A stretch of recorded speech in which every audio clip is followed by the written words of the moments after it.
और ये कौन से हैं बेटा, याद रखना 2024 के हैं। क्लियर है। अगर हम बात करें बेटा खेलो इंडिया यूनिवर्सिटी गेम्स 2024, ये कौन सा संस्करण रहा, तो आपको याद रखना बेटा ये था चौथा संस्करण। कौन सा संस्करण रहा बेटा, चौथा संस्करण रहा किसका, खेलो इंडिया यूनिवर्सिटी गेम्स का। क्लियर है। अगर हम बात करें खेलो इंडिया यूनिवर्सिटी गेम्स के चौथे संस्करण की, तो बेटा इसका शुभंकर क्या था, शुभंकर को इंग्लिश में कहते हैं बेटा मस्कट। तो मस्कट बोले तो शुभंकर क्या था, तो आपको याद रखना बेटा शुभंकर था अष्टलक्ष्मी। क्या था बेटा, अष्टलक्ष्मी। क्लियर है। और अष्टलक्ष्मी है क्या, ये किस चीज का प्रतिनिधित्व करता है, तो आपको याद रखना है पंखों से सजी एक तितली का प्रतिनिधित्व करता है। कौन, आप कहेंगे अष्टलक्ष्मी, जो खेलो इंडिया यूनिवर्सिटी गेम्स चौथे संस्करण का क्या है बेटा, शुभंकर है। क्लियर है। आगे याद रखना ये जो खेलो इंडिया यूनिवर्सिटी गेम्स है बेटा, इनका आयोजन कहां पर किया गया था, तो आपको याद रखना बेटा असम के गुवाहाटी में इनका आयोजन किया गया था। और ये जो टूर्नामेंट हुए हैं खेलो इंडिया यूनिवर्सिटी गेम्स के, इन टूर्नामेंट में 200 विश्वविद्यालयों के लगभग 450 एथलीट ने भाग लिया था बेटा।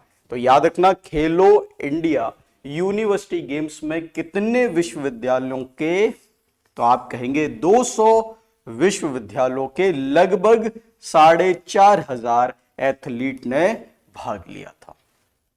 क्लियर है भैया। चलिए, मोहित कपूर सर आज 2 मार्च है बेटा, 2 मार्च है तो आज के करंट अफेयर आज बनेंगे ना बेटा, दिन शुरू हुआ है 2 मार्च का आज, है ना, आज का दिन शुरू हुआ है तो आज के करंट अफेयर बनेंगे ना बेटा, अभी दिन हुआ नहीं है ना पूरा, शुरुआत हुई है 2 मार्च की, है ना, कल का हो चुका है तो हम कल वाले कर रहे हैं, है ना।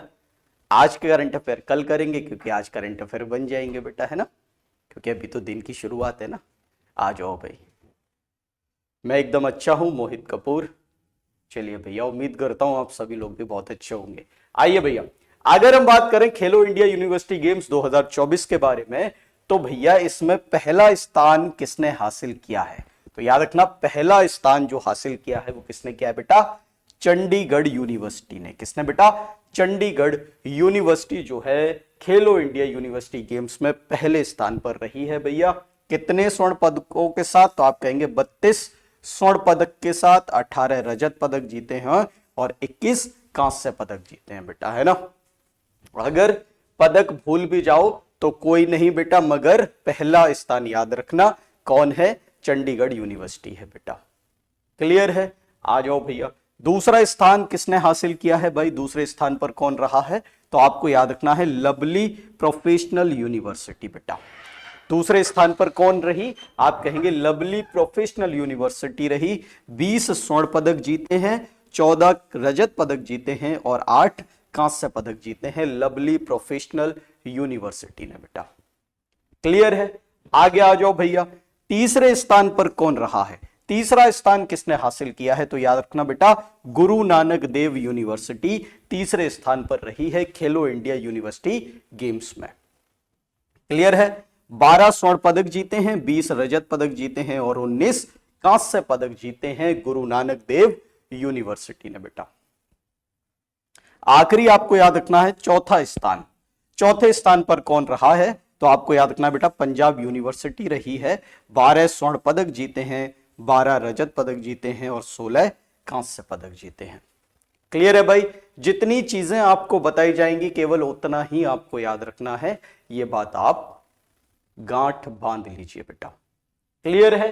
खेलो इंडिया यूनिवर्सिटी गेम्स 2024 का कौन सा संस्करण रहा, चौथा संस्करण रहा। कहां पर आयोजित किए गए ये गेम्स, तो आपको याद रखना है असम के गुवाहाटी में बेटा।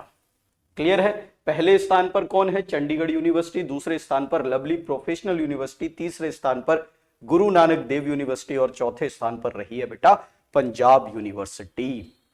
क्लियर है।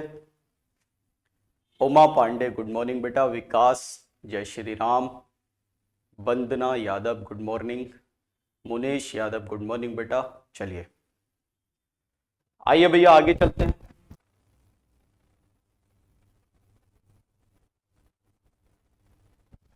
चलिए भाई, अब हम बात करने वाले हैं भारत की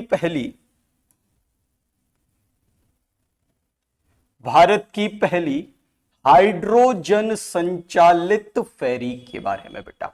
अब हम बात करने वाले हैं किसके बारे में? भारत की पहली हाइड्रोजन संचालित फेरी के बारे में। क्लियर है भाई? आ जाओ आगे। भारत के प्रधानमंत्री नरेंद्र मोदी ने, किसने बेटा? भारत के प्रधानमंत्री नरेंद्र मोदी ने तमिलनाडु के थूथुकुडी में या कुड़ी से बेटा वर्चुअल मोड में देश की पहली हाइड्रोजन ईंधन सेल फेरी लॉन्च की है बेटा। क्या लॉन्च की है? तो आपको याद रखना है भैया, हाइड्रोजन ईंधन सेल फेरी लॉन्च की है, यानी कि इसका उद्घाटन किया है किसने?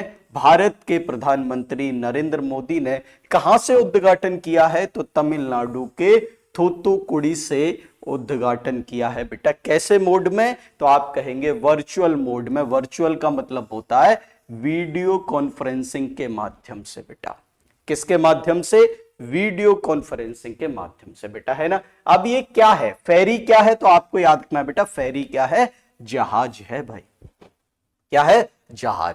किससे चलेगा? तो आप कहेंगे भैया हाइड्रोजन ईंधन से चलेगा। किससे चलेगा? हाइड्रोजन ईंधन से चलेगा। इस जहाज का निर्माण केरल में कोचीन शिपयार्ड में किया गया है भैया।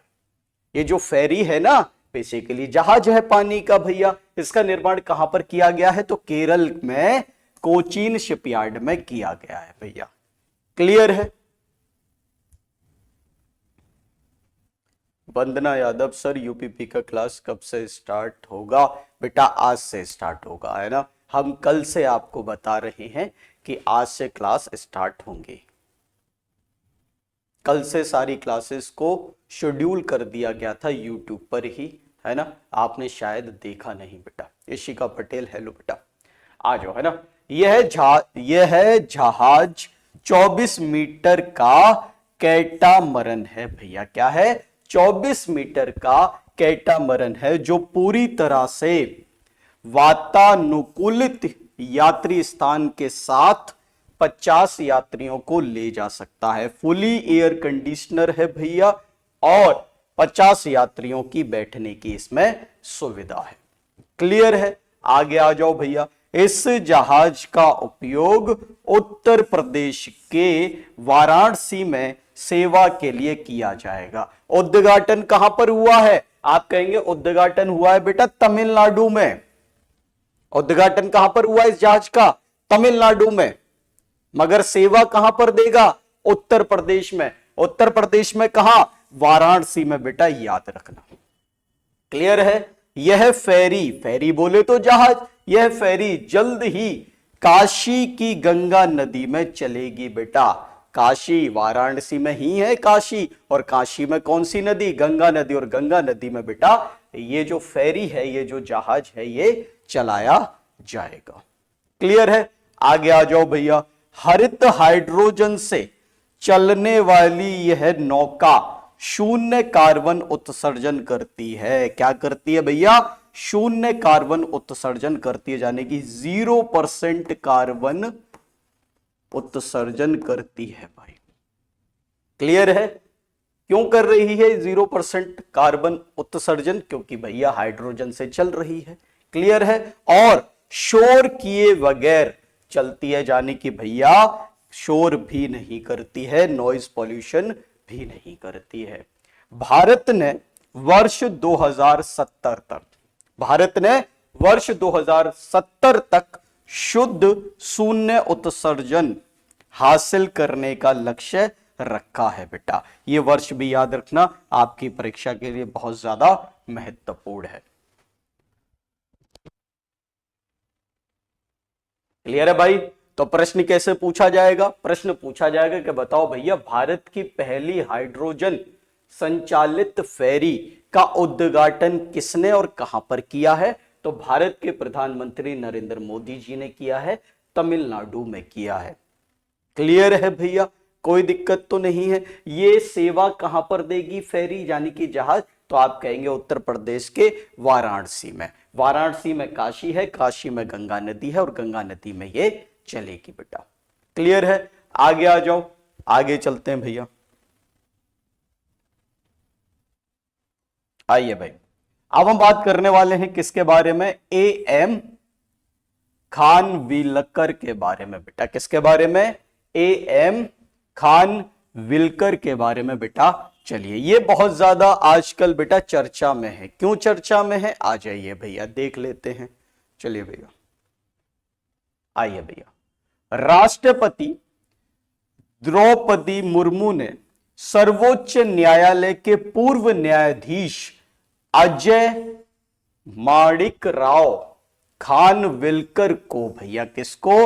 अजय माणिक राव खानविलकर को, जिनको शॉर्ट में कहा गया है क्या बेटा? A M Khanwilkar. क्लियर है? तो राष्ट्रपति द्रौपदी मुर्मू ने सर्वोच्च न्यायालय के पूर्व न्यायाधीश अजय माणिक राव खानविलकर को लोकपाल का अध्यक्ष नियुक्त किया है भैया। तो भारत के नए लोकपाल कौन बने हैं? तो आपको नाम याद रखना है भैया। कौन है? अजय माणिक राव खानविलकर हैं भैया। कौन है? लोकपाल अध्यक्ष हैं बेटा। क्लियर है? द्रौपदी मुर्मू के द्वारा नियुक्त किए गए हैं। याद रखना, राष्ट्रपति द्रौपदी मुर्मू ने 6 सदस्यों के साथ उनकी नियुक्ति की है। यानी कि लोकपाल अध्यक्ष की नियुक्ति तो की ही है, साथ में बेटा 6 सदस्यों की नियुक्ति भी की है। 6 में से 3 कैसे सदस्य हैं? तो आपको याद रखना है 3 न्यायिक सदस्य हैं और 3 गैर न्यायिक सदस्य हैं। तो कुल कितने हो गए? 6 भैया। लिंगपा नारायण स्वामी, संजय यादव और ऋतुराज अवस्थी, ये 3 कैसे हैं? न्यायिक सदस्य हैं। इनकी भी नियुक्ति राष्ट्रपति के द्वारा की गई है बेटा। क्लियर है? इसके बाद 3 है कैसे? गैर न्यायिक सदस्य। कौन कौन है? सुशील चंद्रा हैं, पंकज कुमार हैं और अजय तिर्की हैं बेटा। क्लियर है? ये 3 सदस्य कैसे हैं? ये गैर न्यायिक सदस्य हैं। मगर इंपॉर्टेंट बात बेटा क्या है? पूछा जाएगा 101% आपकी परीक्षा में कि भारत का लोकपाल किसको नियुक्त किया गया है? तो आपको याद रखना है बेटा अजय माणिक राव खानविलकर को। और भैया याद रखना, लोकपाल की नियुक्ति कौन करता है? भारत का राष्ट्रपति करता है भाई। क्लियर है? चलिए आइए भैया आगे चलते हैं। याद रखना भैया, लोकपाल के अध्यक्ष का पद 27 मई 2022 को न्यायमूर्ति पिनाकी चंद्र घोष के सेवानिवृत्ति हो जाने के बाद से खाली था। यानी कि भैया 27 मई 2022 को, क्लियर है, ये जो न्यायमूर्ति पिनाकी चंद्र घोष थे ना, ये लोकपाल के अध्यक्ष थे। इनका जो पद है भैया, इनका जो रिटायरमेंट है, सेवानिवृत्ति है, वो कब हुई? 27 मई 2022 को हुई। और उसके बाद से लोकपाल का जो पद है वो खाली था भैया। क्लियर है? उसके बाद अब इस पद को भरा गया है और इस पद पर नियुक्ति करी गई है किसकी? अजय माणिक राव खानविलकर की भाई। क्लियर है? आगे आ जाओ भाई। लोकपाल के अध्यक्ष और सदस्यों की नियुक्ति राष्ट्रपति प्रधानमंत्री की अध्यक्षता वाली चयन समिति की सिफारिशों के आधार पर की जाती है भैया। तो नियुक्तिकर्ता कौन है? राष्ट्रपति। है तो मैंने अभी भी बताया भैया, है ना। और याद रखना, राष्ट्रपति नियुक्ति करता है, मगर क्या होता है उसमें भैया? आप कहेंगे प्रधानमंत्री की अध्यक्षता वाली एक चयन समिति होती है। वो चयन समिति भैया सदस्यों के नामों की सिफारिश करती है और उन्हीं नामों को राष्ट्रपति नियुक्त कर देता है। उन व्यक्तियों को राष्ट्रपति नियुक्त कर देता है। क्लियर है? लोकपाल में एक अध्यक्ष होता है और अध्यक्ष के अलावा 4 न्यायिक और गैर न्यायिक सदस्य हो सकते हैं। लोकपाल में क्या होगा? एक अध्यक्ष होगा। तो लोकपाल अध्यक्ष किसको नियुक्त किया गया है? अजय माणिक राव खानविलकर को। और अध्यक्ष के अलावा बेटा याद रखना 4 न्यायिक और गैर न्यायिक सदस्य हो सकते हैं, मगर इस बार 4 गैर न्यायिक और न्यायिक सदस्य को नियुक्त नहीं किया गया है, 3। क्लियर है?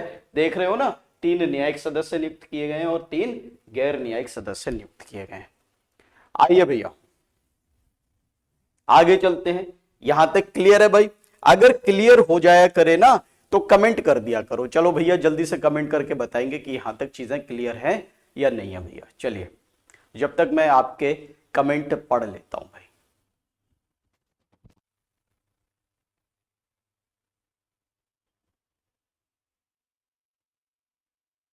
चलिए भाई जल्दी से कमेंट करके बताएंगे कि यहां तक क्लियर है या नहीं, फिर चलते हैं आगे। Yes sir, Ishika Patel, very good. चलिए भैया जल्दी से सभी लोग कमेंट करके बताएंगे। Shivani Singh, okay. Anshika Dhuriya, all clear sir, okay.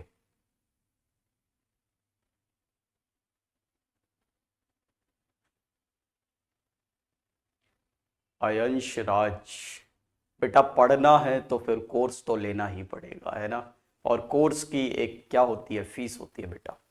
चलिए राजवीर चौधरी क्लियर है सर।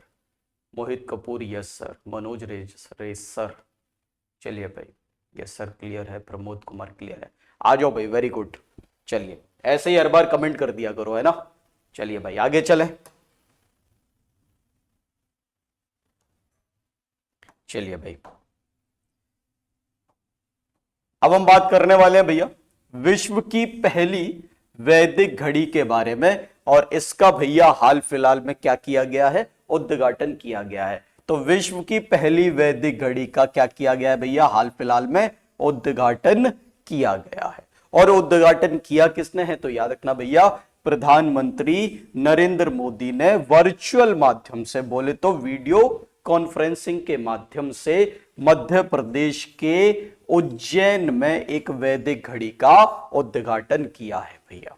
क्लियर है? विश्व की सबसे पहली वैदिक घड़ी का उद्घाटन किसने किया है, तो आपको याद रखना है बेटा प्रधानमंत्री नरेंद्र मोदी ने किया है। कहां पर? मध्य प्रदेश के उज्जैन में।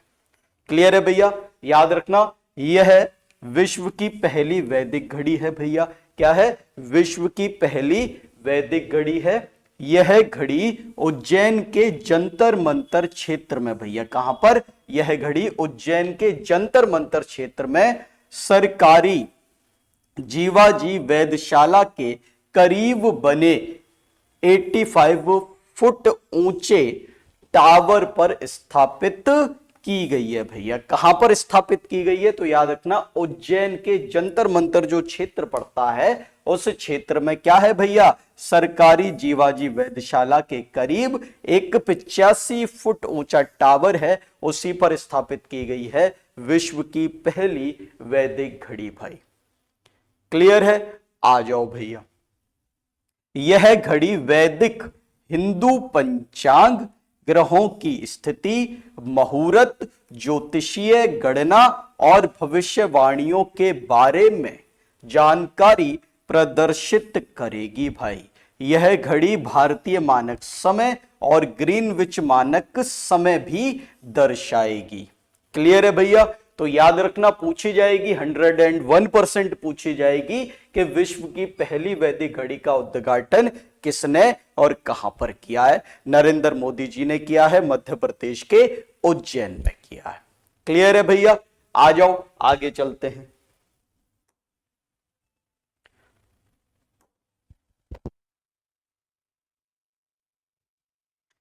चलिए भाई अब हम बात करने वाले हैं भारत में तेंदुओं की स्थिति पर।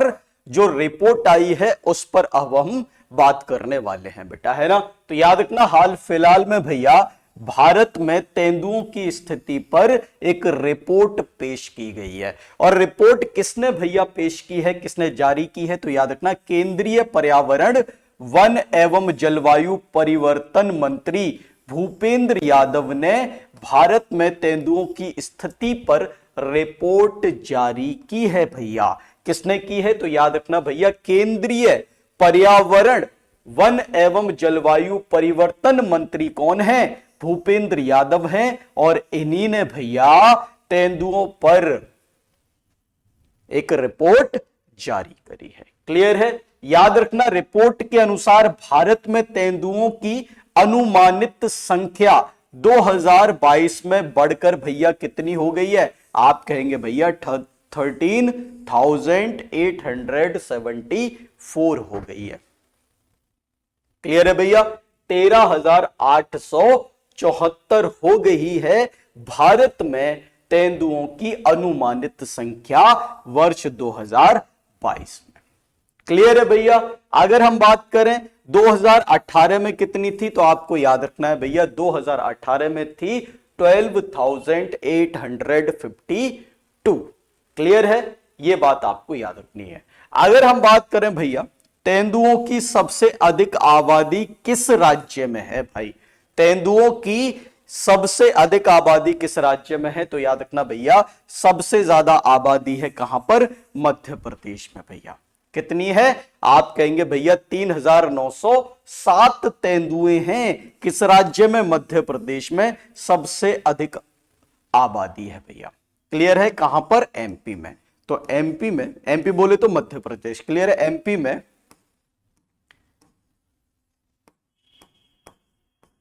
तेंदुओं की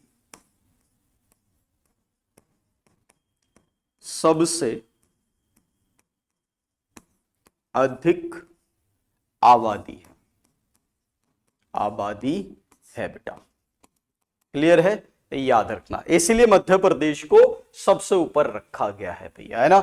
दूसरे नंबर पर सबसे ज्यादा आबादी किस राज्य में है? महाराष्ट्र में है भैया, 1985 भैया। क्लियर है? तीसरे नंबर पर सबसे ज्यादा आबादी किस राज्य में है? कर्नाटक में है भैया, 1879 भैया, है ना। इसके बाद चौथे नंबर पर है भैया कौन? पांचवें नंबर पर है कौन भाई? तमिलनाडु, 1070 तेंदुए हैं तमिलनाडु में।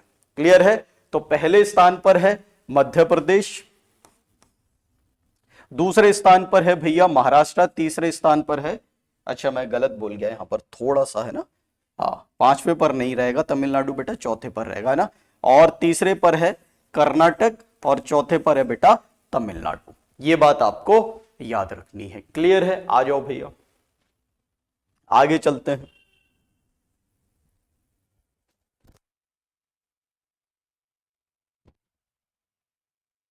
इसका इसकी एक और, हाँ ये बेटा ये साइड में आ चुकी है, कोई बात नहीं, याद रखना भैया। शिवालिक पहाड़ियों और गंगा के मैदानों में प्रति वर्ष 3.4% की गिरावट हो रही है। क्लियर है? तो अगर हम तेंदुओं की संख्या की बात करें कहां पर बेटा? शिवालिक की पहाड़ियों और गंगा के मैदानों में, तो याद रखना हर वर्ष बोले तो प्रति वर्ष बेटा 3.4% की गिरावट हो रही है, जबकि मध्य भारत और पूर्वी घाट में 1.5% की वृद्धि हो रही है तेंदुओं की संख्या में बेटा, है ना।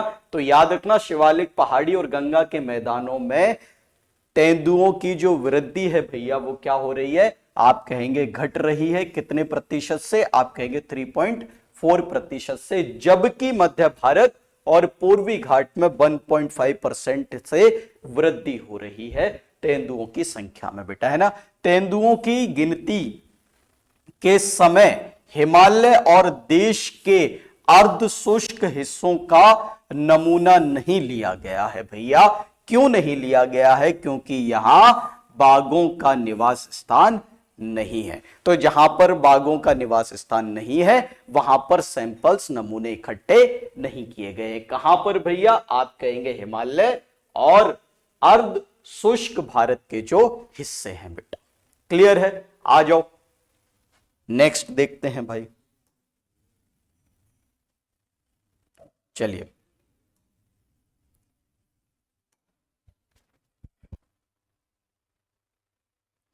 देखिए भाई, यहां पर 1 मार्च 2024 के करंट अफेयर तो शामिल किए गए हैं, है ना। 1 मार्च 2024 के साथ साथ यहां पर जनवरी के कुछ महत्वपूर्ण करंट अफेयर और फरवरी माह के भी करंट अफेयर को शामिल किया गया है। उद्देश्य सिर्फ इतना है क्योंकि वो बहुत ज्यादा महत्वपूर्ण करंट अफेयर है और वो आपकी परीक्षा में पूछे ही जाएंगे, इसलिए उनको भी शामिल किया गया है बेटा, है ना। चलिए तो यहां पर पढ़ रहे हैं अब हम बेटा 58वां ज्ञानपीठ पुरस्कार वर्ष 2023 के बारे में, है ना। तो 24 में दिया गया है, 23 के लिए क्लियर है, 2024 में दिया गया है, 2023 के लिए कौन सा भैया पुरस्कार है, आप कहेंगे 58वां ज्ञानपीठ पुरस्कार है भैया, क्लियर है। और याद रखना 58वां ज्ञानपीठ पुरस्कार जो है वो 2 भाषाओं के लिए दिया गया है बेटा, क्लियर है, घोषणा हो चुकी है, दिया जाएगा। एक भाषा है बेटा कौन सी, आप कहेंगे उर्दू भाषा है, क्लियर है। और एक कौन सी है बेटा, तो आप कहेंगे एक है संस्कृत भाषा, क्लियर है। तो उर्दू भाषा के लिए दिया गया है किसको, आप कहेंगे उर्दू के बहुत ही प्रसिद्ध कवि हैं बेटा, कौन है, कवि हैं जिनका नाम है गुलजार, क्लियर है। और संस्कृत भाषा के लिए किसको दिया गया है, तो संस्कृत के विद्वान और आध्यात्मिक जगत गुरु हैं भैया, कौन, रामभद्राचार्य भैया, क्लियर है। तो 2 व्यक्तियों को दिया जाएगा 58वां ज्ञानपीठ पुरस्कार वर्ष 2023 के लिए। उर्दू भाषा के लिए बेटा किसको मिलेगा, तो याद रखना उर्दू भाषा के लिए मिलेगा किसको, गुलजार को भैया, किसको, गुलजार को, क्लियर है। और अगर हम बात करें किसके बारे में बेटा, संस्कृत भाषा के बारे में, तो संस्कृत भाषा के लिए दिया जाएगा किसको बेटा, रामभद्राचार्य जी को, किसको, रामभद्राचार्य को, क्लियर है। संस्कृत के विद्वान हैं और जगत गुरु हैं भैया रामभद्राचार्य जी, क्लियर है, ये बात आपको याद रखनी है। अगर हम ज्ञानपीठ पुरस्कारों की बात करें तो याद रखना देश के सर्वोच्च साहित्यिक पुरस्कार है ज्ञानपीठ पुरस्कार बेटा, है ना। तो याद रखना ज्ञानपीठ पुरस्कार क्या है, आप कहेंगे देश का सर्वोच्च साहित्य पुरस्कार है भैया, क्लियर है, क्या है, देश का सर्वोच्च साहित्यिक पुरस्कार है। इसकी शुरुआत कब की गई थी भैया, तो आपको याद रखना है 1961 में की गई थी भैया, क्लियर है। कितनी भाषाओं के लिए दिया जाता है, तो आप कहेंगे भैया 22 भाषाओं के लिए दिया जाता है, कितनी, 22 भाषा प्लस एक अंग्रेजी भाषा के लिए भी दिया जाता है ज्ञानपीठ पुरस्कार, है ना। तो संविधान की अनुसूची 8 में 22 भाषाओं को उल्लेख किया गया है, उन सभी 22 भाषाओं के लिए दिया जाता है ज्ञानपीठ पुरस्कार, है ना। और 22 भाषाओं के साथ साथ बेटा अंग्रेजी भाषा के लिए भी दिया जाता है, याद रखना, क्लियर है भाई। चलो जल्दी से कमेंट करके बता दो क्लियर है या नहीं, फिर आगे चलते हैं भैया। चलिए जल्दी से कमेंट करके बताएंगे क्लियर है या नहीं भाई, चलिए भाई जल्दी से बताओ क्लियर है या नहीं, फटाफट से।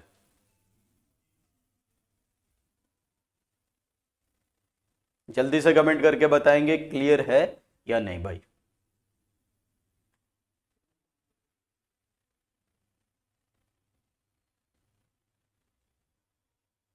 हेलो बेटा, चलिए जल्दी से सभी लोग कमेंट करके बताएंगे फटाफट से बेटा,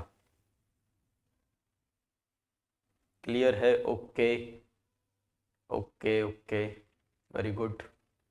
नो क्लियर, छोले चावल क्लियर कैसे होगा बेटा, पहले तो आपस में बात ही कर लो, है ना।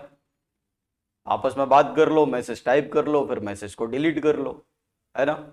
और जब पूछा जाए क्लियर है फिर कहोगे क्लियर नहीं है। बाकी सब लोगों को क्लियर है, तुम्हें क्लियर नहीं है क्योंकि तुम लगे रहो भैया, है ना। हेलो ये, हेलो वो, हाय हाय, है ना। कर लो पहले हाय हेलो कर लो, बाद में कर लेना। आप कमेंट कर रहे हो ओके सर क्लियर है, अब कैसे क्लियर हो गया। चलिए भैया आ जाओ।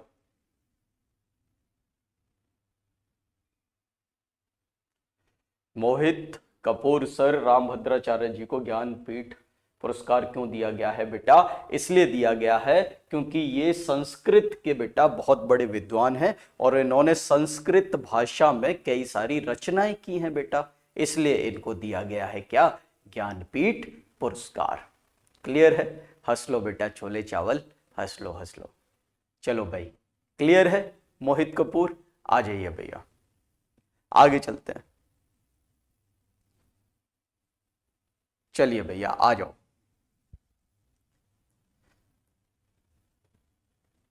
ये हो चुका है। चलिए भैया,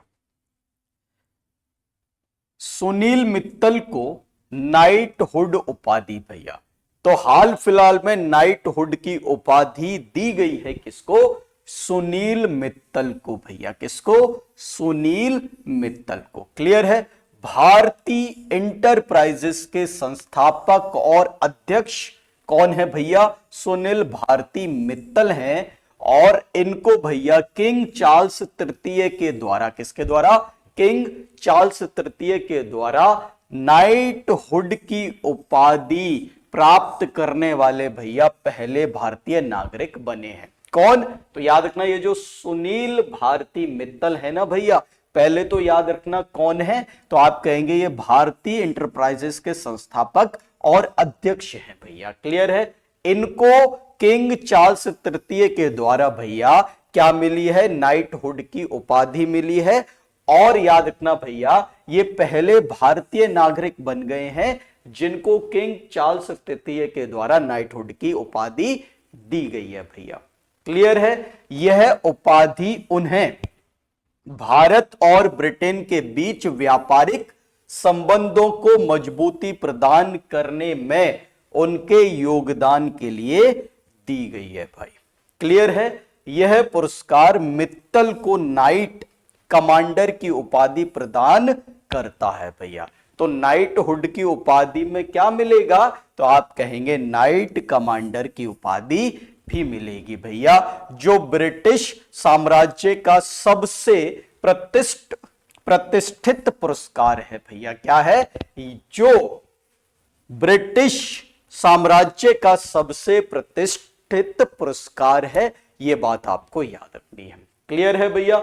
नाइटहुड की उपाधि है, अपने आप में भैया क्या है? महत्वपूर्ण है। किसको दी गई है? सुनील मित्तल को दी गई है भाई, ये बात आपको याद रखना है। क्लियर है? आ जाओ आगे चलते हैं भैया। चलिए भैया, हाल फिलहाल में एक अभियान शुरू किया गया है, मेरा पहला वोट देश के लिए। ये क्या है? आप कहेंगे भैया एक अभियान है। मेरा पहला वोट देश के लिए भाई क्या है? आप कहेंगे एक अभियान है। हाल ही में चुनाव आयोग ने शिक्षा मंत्रालय के साथ मिलकर मेरा पहला वोट देश के लिए अभियान शुरू किया है। तो पूछा जाए ना कि मेरा पहला वोट देश के लिए, इस अभियान की शुरुआत किसने की है? तो आप कहेंगे भैया चुनाव आयोग ने की है। किसके साथ मिलकर की है? तो आप कहेंगे शिक्षा मंत्रालय के साथ मिलकर की है भाई। क्लियर है? यह अभियान 28 फरवरी से 6 मार्च के बीच देश भर के, यह अभियान 28 फरवरी से 6 मार्च के बीच देश भर के सभी उच्च शिक्षण संस्थानों से छात्रों के बीच मतदान को लेकर जागरूकता बढ़ाने के लिए चलाया जाएगा भैया। 28 फरवरी से लेकर 6 मार्च के बीच तक चलाया जाएगा। सभी उच्च शिक्षण संस्थानों में छात्रों के बीच मतदान को लेकर जागरूकता बढ़ाने के लिए भैया मेरा पहला वोट देश के लिए अभियान चलाया जाएगा। कौन भैया शुरू किया है ये अभियान? आप कहेंगे चुनाव आयोग। किसके साथ मिलकर? शिक्षा मंत्रालय के साथ मिलकर भैया। इसका उद्देश्य युवाओं को चुनावों में भाग लेने के लिए प्रोत्साहित करना है भैया। ये जो मेरा पहला वोट देश के लिए अभियान है ना भैया, इस अभियान का उद्देश्य युवाओं को चुनावों में भाग लेने के लिए प्रोत्साहित करना है भाई। ये बात आपको याद रखनी है। क्लियर है? चलिए भैया, चलिए भाई आ जाओ आगे चलते हैं।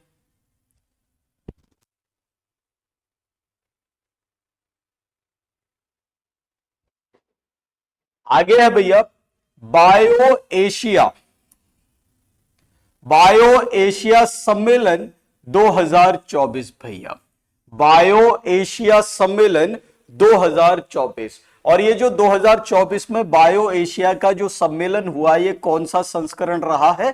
तो आप कहेंगे भैया 21वां संस्करण रहा है, जिसका आयोजन बेटा कहां पर, आप कहेंगे हैदराबाद में किया गया है। एशिया में प्रमुख जीवन विज्ञान और स्वास्थ्य सेवा मंच, जहां नवाचार, डेटा और कृत्रिम बुद्धिमत्ता संभावनाओं को फिर से परिभाषित करने के लिए एकत्रित होते हैं भैया। ये जो बायो एशिया सम्मेलन है ना 2024 का भैया, है ना, याद रखना ये कौन सा संस्करण रहा है, 21वां संस्करण रहा है, और इसका आयोजन कहां पर हुआ है, भारत के हैदराबाद में हुआ है भाई। क्लियर है? बायो एशिया,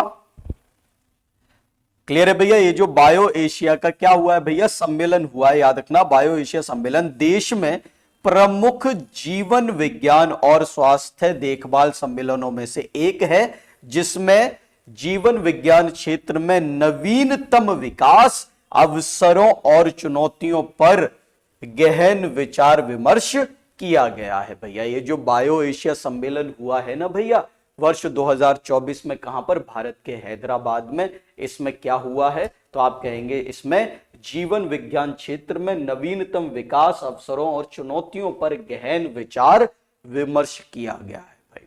क्लियर है? याद रखना। चलिए भाई आगे चलते हैं।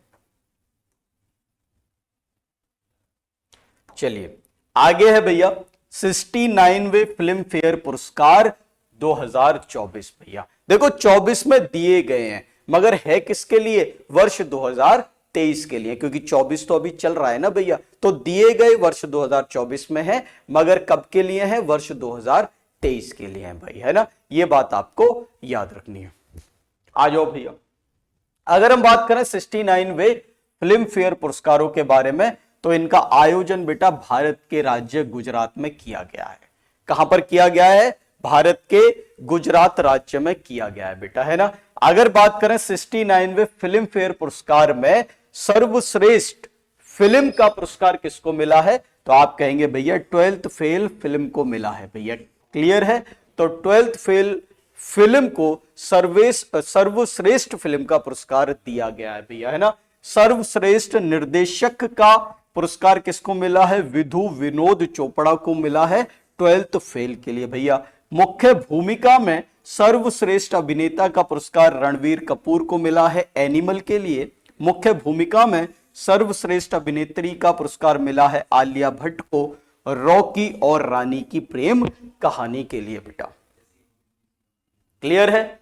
सहायक भूमिका में सर्वश्रेष्ठ अभिनेता का पुरस्कार मिला है विक्की कौशल को डंकी मूवी के लिए, और सहायक भूमिका में सर्वश्रेष्ठ अभिनेत्री का जो पुरस्कार मिला है बेटा, वो मिला है शबाना आजमी को रॉकी और रानी की प्रेम कहानी के लिए।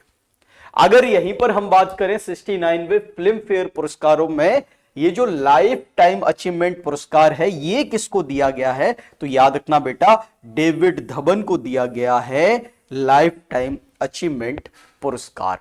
किसमें? 69वें फिल्म फेयर पुरस्कार में। वर्ष 2024 में दिए गए हैं, पर वर्ष 2023 के लिए है, कंफ्यूज्ड बिल्कुल भी नहीं होना है। तो आज के लिए बेटा इतना ही था। कल मिलेंगे ठीक 7 बजे 2 मार्च 2024 के करंट अफेयरों के साथ। क्लास कैसी लगी कमेंट करके बताना बेटा, और मिलते हैं कल ठीक 7 बजे। तब तक के लिए नमस्कार, जय हिंद, जय भारत बेटा। और ये जो पीडीएफ है बेटा, ये आपको टेलीग्राम पर मिल जाएगी। चलिए।